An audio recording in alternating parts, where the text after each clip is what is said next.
Hi guys, today I'm going to show you how to make Italian Easter bread. I'm just starting by activating the yeast, so I just have some warm water and it needs to be between, I believe, 110 and 115 degrees Fahrenheit, and that's really important that it's the right temperature. So I'm just going to add the yeast. Then I'm just going to add in a little bit of sugar from the recipe, which will help feed the yeast and activate. Then I'm just going to give that a quick stir and set that aside for about 5 minutes until it's activated.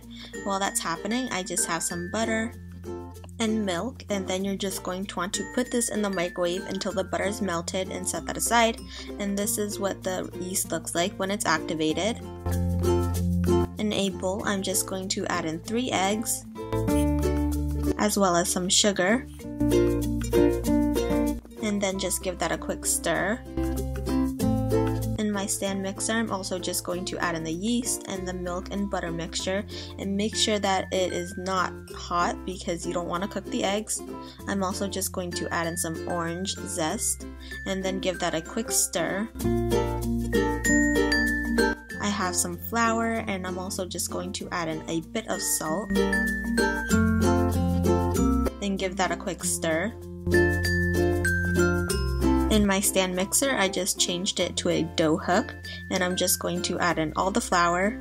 And then you're just going to want to mix that until it forms a dough. So now I just took it out into a silicone mat, and I just have some flour on the base and on the top because it is very sticky, and you're just going to want to knead this until it is no longer sticky.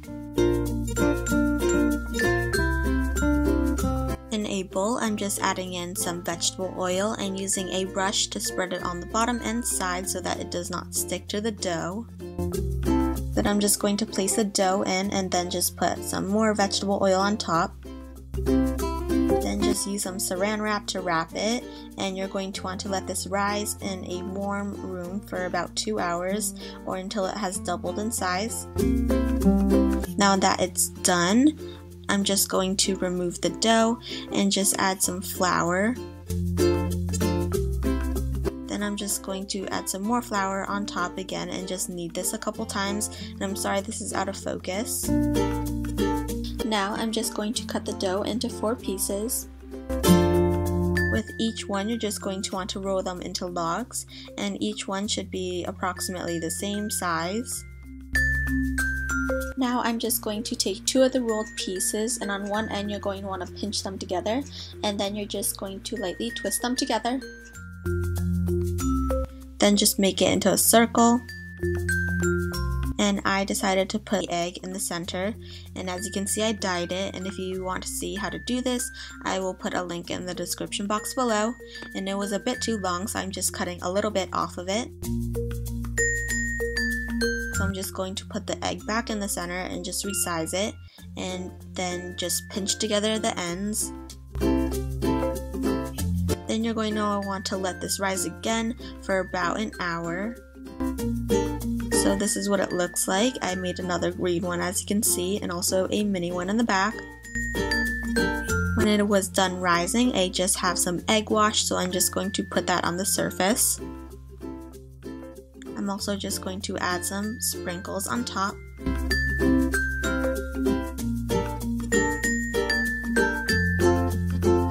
Then just bake it in the oven.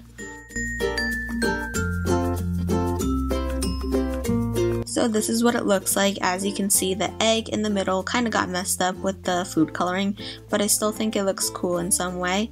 I love that the bread is nicely golden brown, and I think that this just has beautiful presentation. It is very easy to make, and it comes out awesome. It has a very slight sweetness, which is cool, and it's very light and fluffy. So I hope you guys try this out for Easter, and I will see you guys next time. Bye!